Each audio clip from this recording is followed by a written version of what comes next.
Dios te bendiga. Agradecemos que hayas tomado de tu tiempo para poder compartir este momento con nosotros y juntos no solamente disfrutar, sino también ser edificados, ser equipados, ser instruidos a través de estos contenidos que produce el equipo Teológicamente Hablando. Gracias por acompañarnos. Me gustaría poder leer tus comentarios, que podamos compartir juntos, también comentar yo a la vez y que podamos juntos comentar, leer nuestros comentarios, poder construir una plataforma en la que nosotros podamos hacer teología a partir de la escritura y a partir de la mente. Tus comentarios son muy valiosos para nosotros. En este momento quisiéramos hablar acerca de la apologética y el papel que ésta ha jugado a lo largo del Nuevo Testamento particularmente. ¿Cómo nosotros podemos ver la apologética en el Nuevo Testamento? Me gustaría leer tu comentario y que puedas notar allí en los comentarios qué texto en el Nuevo Testamento conoces que de alguna manera pudiera darnos alguna luz sobre apologética. Quisiera leerte en los comentarios, saber qué libro del Nuevo Testamento piensas que tiene un alto nivel de contenido apologético. ¿Dónde podemos ver apologética en los libros del Nuevo Testamento? Sin embargo, quisiera adherirme a este tema de cómo nosotros podemos ver apologética en el Nuevo Testamento, y alguien pudiera decirnos, bueno, esto es inventar en lo que realmente no existe. Algunos pudieran tal vez decir, es que no es necesario estar evocándonos a estos temas de apologética en los libros del Nuevo Testamento, porque simplemente necesitamos el Evangelio. Sin embargo, la realidad es que aunque necesitamos el Evangelio, y el Evangelio es lo que trae de alguna manera salvación a los hombres, el Evangelio es las buenas nuevas que se nos ha comisionado para que prediquemos y proclamemos. También nosotros podemos ver que aún en el Nuevo Testamento nosotros encontramos a los apóstoles haciendo apologética. Y quisiera poner como ejemplo a Mateo. Mateo escribe particularmente al pueblo judío. Alguien que hablaba al pueblo judío o destinaba su escrito al pueblo judío debía necesariamente comprobar y hacer constatar que la persona que estaba presentando como Mesías era en realidad el Mesías prometido por el Antiguo Testamento.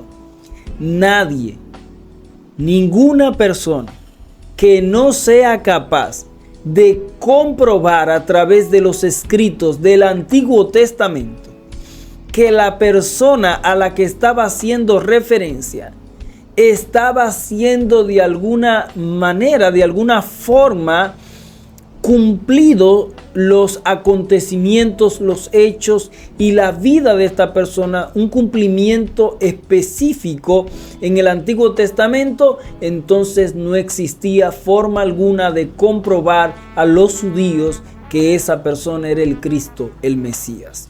Por eso, nosotros nos encontramos con Mateo haciendo una apologética en su evangelio.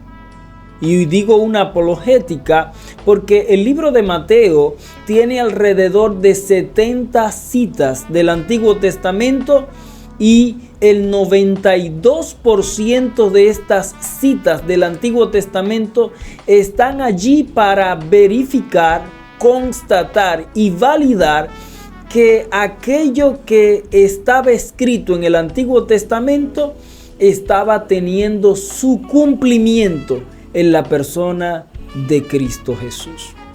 De alguna forma nosotros encontramos a Mateo constatando, validando a través de las escrituras judías del Antiguo Testamento que Jesús era el Cristo, el Mesías, el Hijo de Dios. No solo esto, alguna persona que se dirigía a los judíos para constatarle o demostrarle que la persona de la que estaba escribiendo era realmente el Mesías, para ello se necesitaba comprobar que éste provenía del linaje de David. Y encontramos a Mateo entonces haciendo una genealogía, construyendo la genealogía de Cristo, demostrando que Jesús es hijo de David y hijo de Abraham, quienes son considerados de alguna forma aquellas personas o línea genealógica desde la cual vendría el Mesías. Y Mateo hace una degradación de cada una de las líneas o las familias genealógicas hasta llegar a David y Abraham, demostrando que Jesús era hijo de David, era hijo de Abraham. Y todo esto nos da una evidencia, una apologética, una defensa de que Jesús realmente es Dios. Y no solo esto, los judíos esperaban un rey prometido en el Antiguo Testamento.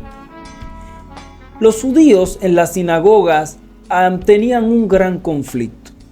Y es que en Isaías capítulo 9 se habla de Jesús como Dios fuerte, príncipe de paz, el Dios de gloria, el que trae la espada desenvainada en su muslo, el que establecerá la justicia y el juicio perdurable. Se da una descripción de Jesús como rey.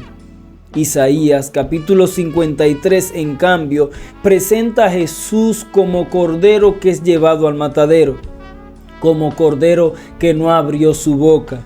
Él fue herido por nuestras rebeliones y molido por nuestros pecados. El castigo de nuestra paz fue sobre él, y por sus llagas fuimos nosotros curados. Vimos su rostro ensangrentado, desfigurado.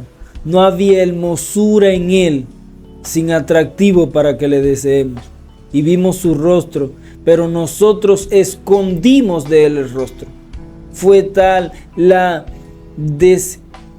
forma en que estaba desfigurado el rostro de Jesús, que entonces volteamos el rostro.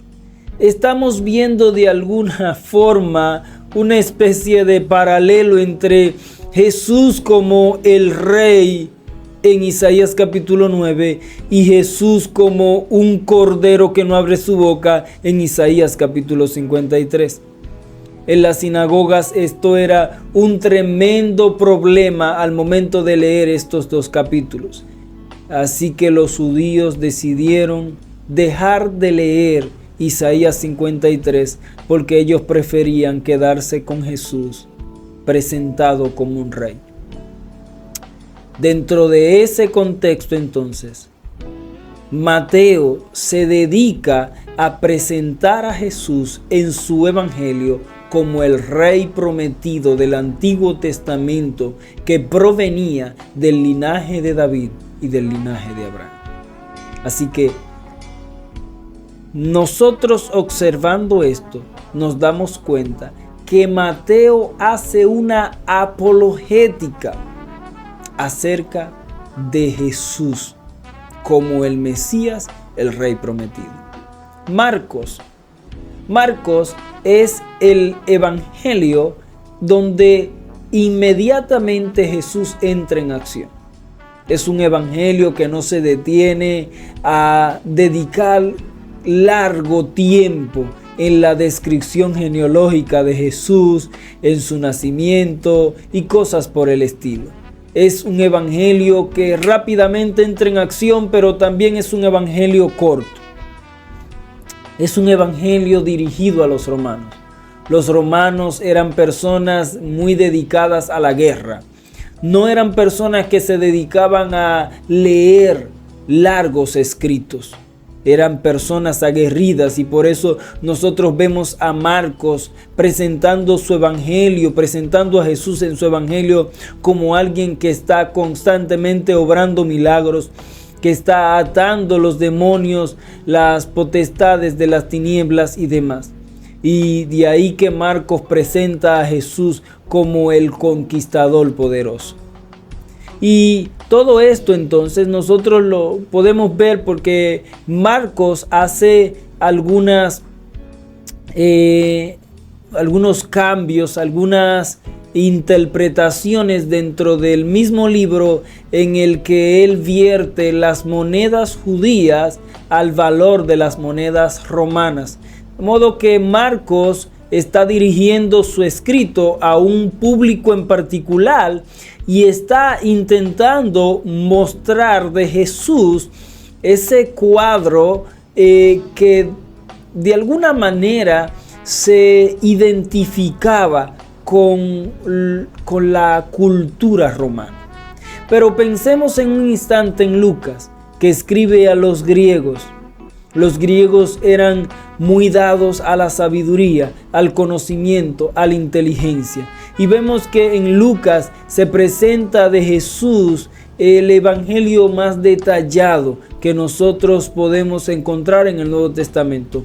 Ningún otro escrito evangelio en el Nuevo Testamento es tan completo y detallado como el evangelio de Lucas.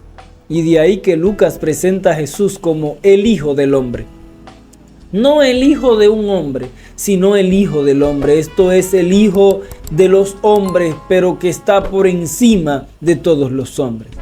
Y cuando nosotros vamos allí, seguimos recorriendo el camino y llegamos al Evangelio de Juan, nos damos cuenta que el Evangelio de Juan es una defensa dentro del cristianismo.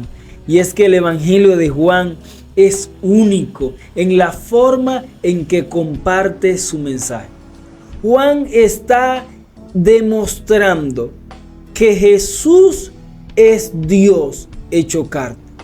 Y por esto Juan inicia su evangelio diciendo de que Jesús en el principio era el Verbo y el Verbo era con Dios y el Verbo era Dios. Diciéndonos que desde la eternidad Cristo ha existido como Dios. Pero no solo esto, dice que por medio de Él existen todas las cosas, que Él era la luz de los hombres y que sin embargo los hombres desecharon la luz y amaron más las tinieblas. Pero no solo esto, dice el Evangelio que este es la vida, de que este es el Cristo, de que este es el Verbo hecho carne. Juan capítulo 1, texto 8. Juan está presentándonos que tanto la deidad como la humanidad y estas dos naturalezas están convergiendo juntas en una misma persona. Juan escribe su evangelio contra el gnosticismo.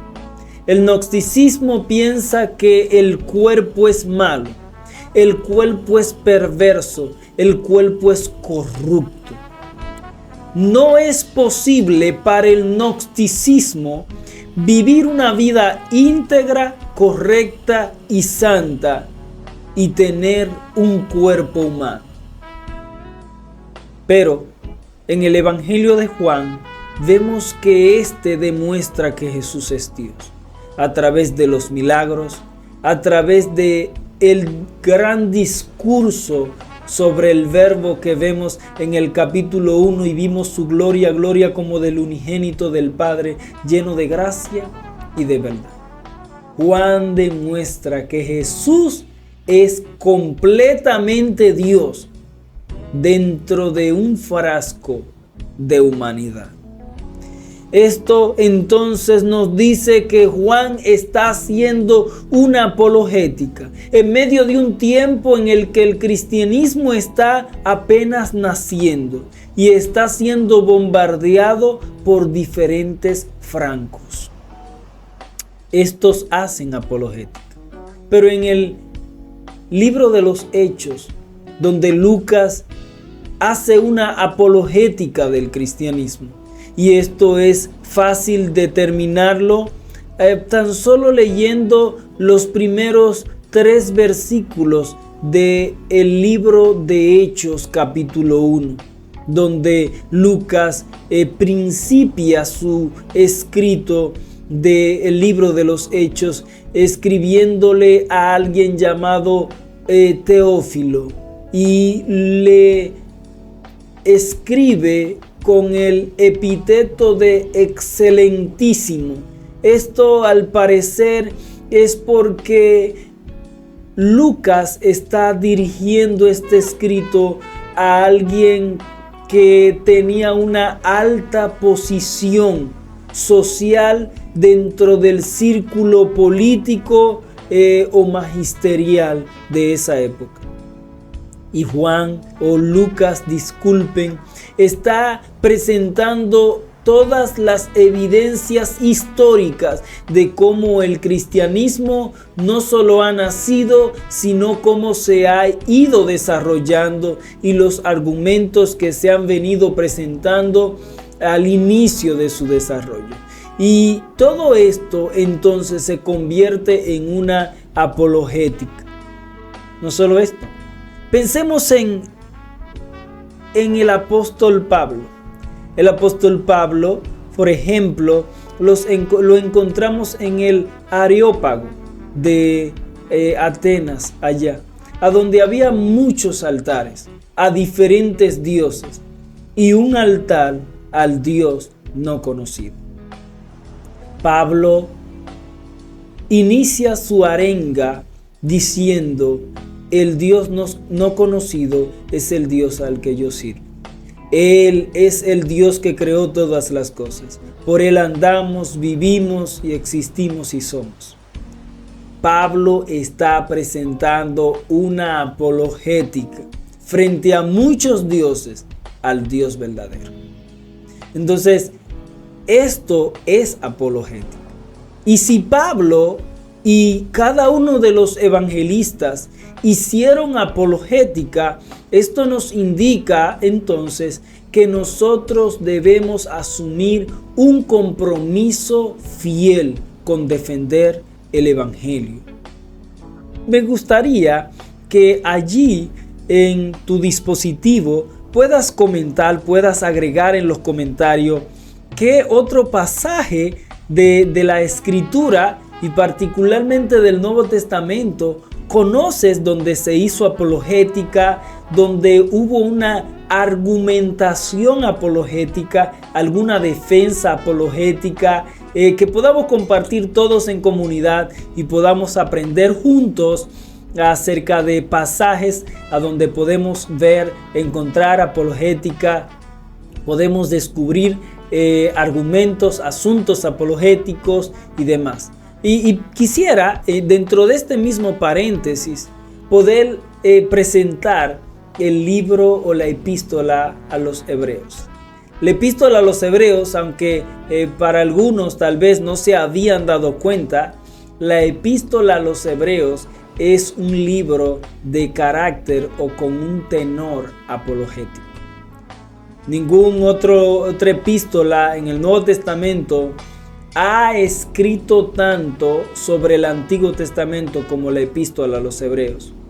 El contexto de hecho que nosotros hemos identificado y que los grandes teólogos han identificado en la epístola a los hebreos es el hecho de que los hebreos o la epístola como misma tenían un grupo de destinatarios los cuales estaban intentando abandonar el cristianismo para volverse al judaísmo. Y estos de alguna manera entonces, o el escritor le dice a ellos: es importante que ustedes reflexionen respecto a la decisión que están intentando tomar. Porque Cristo es mayor que el tabernáculo. Cristo es mayor que el pan de la proposición. Él es mayor que las fiestas del Antiguo Testamento. Él es mayor que el sumo sacerdote Aarón. Él es incluso como Melquisedec, que así como en la Biblia no se dice quiénes fueron sus padres, cuándo fue su origen, cuándo nació, ni cuándo murió, cuándo dejó de existir. Así es Cristo. No tiene un principio ni tiene un final bajo esa figura retórica. Pero también la epístola a los Hebreos habla de Cristo como mayor que el mismo Moisés, quien fue el libertador del pueblo de Israel. Entonces, el libro o la epístola de los Hebreos o a los Hebreos es todo una apologética en favor del cristianismo frente al judaísmo. Los grandes hombres de Dios en la Biblia, y en esta ocasión el Antiguo Testamento, el Nuevo Testamento, que es la parte de la Escritura en la que nos estamos centrando para abordar este tema de la apologética. En el Nuevo Testamento fueron hombres y mujeres que hicieron apologética, que defendieron con valor sus convicciones, lo que ellos creían. Y de ahí entonces que nosotros no podemos ser cobardes en el tiempo en el que nosotros estamos viviendo. Vivimos dentro de un contexto un tanto distinto y es una realidad que nosotros debemos reconocer. No estamos viviendo en la misma generación que vivió Pablo. Estamos viviendo en una generación peor. Y como dijo el mismo John Piper, el doctor John Piper, vivimos en medio de una generación que hay que demostrarle que el sol brilla a plena luz del día. Las personas en nuestros días intentan negar aquello que sus propios ojos le demuestran que es real.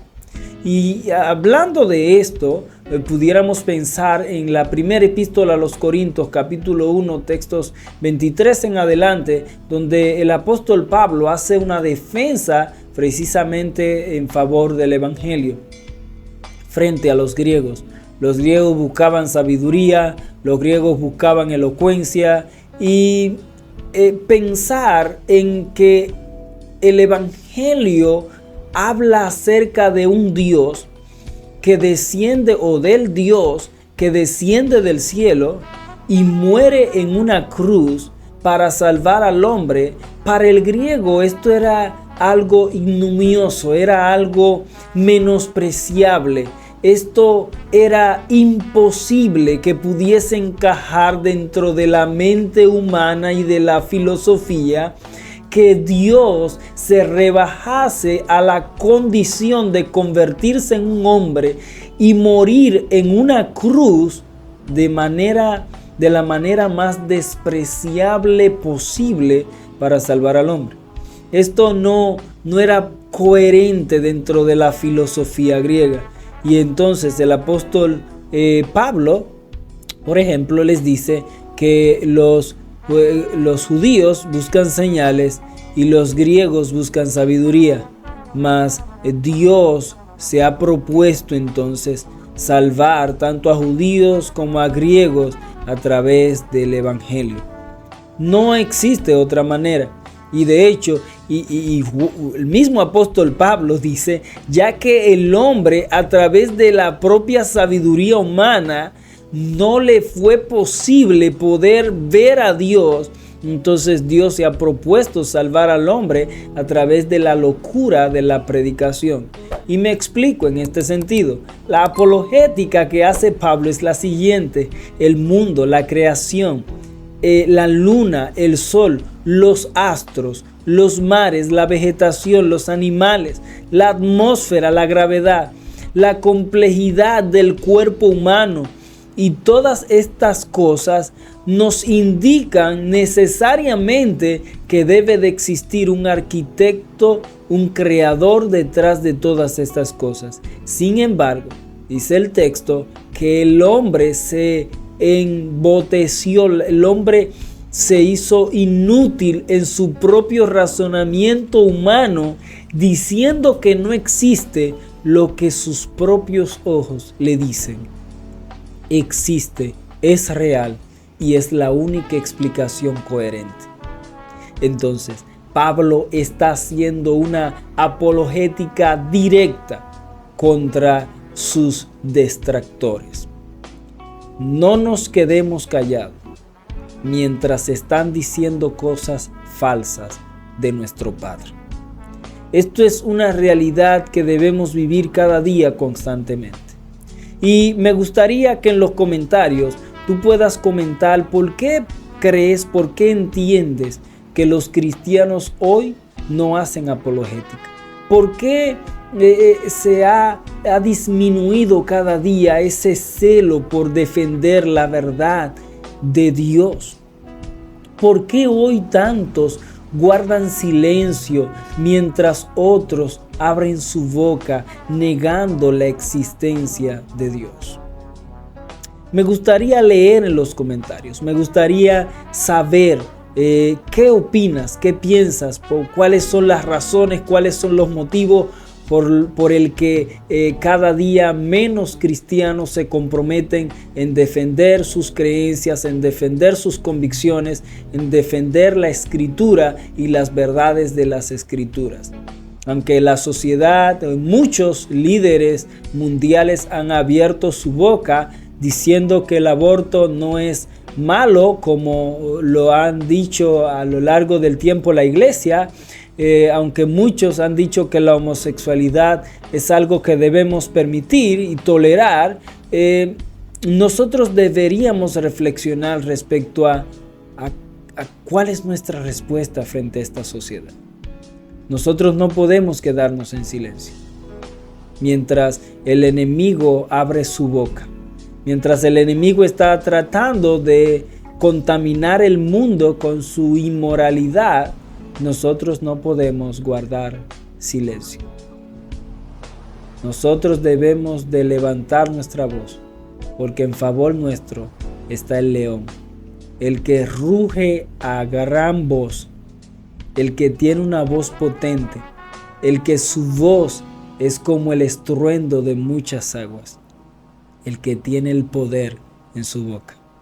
Así que te invito a comentar, compartamos juntos. Te leo en los comentarios y compartamos en esta comunidad para saber, para poder ver desde diferentes ópticas, perspectivas o diferentes ángulos de qué forma nosotros podemos contribuir en la defensa del Evangelio. Quisiera leer también qué otros pasajes del Nuevo Testamento has visto donde hay apologética, argumentos apologética y aún debates y discusiones apologéticas.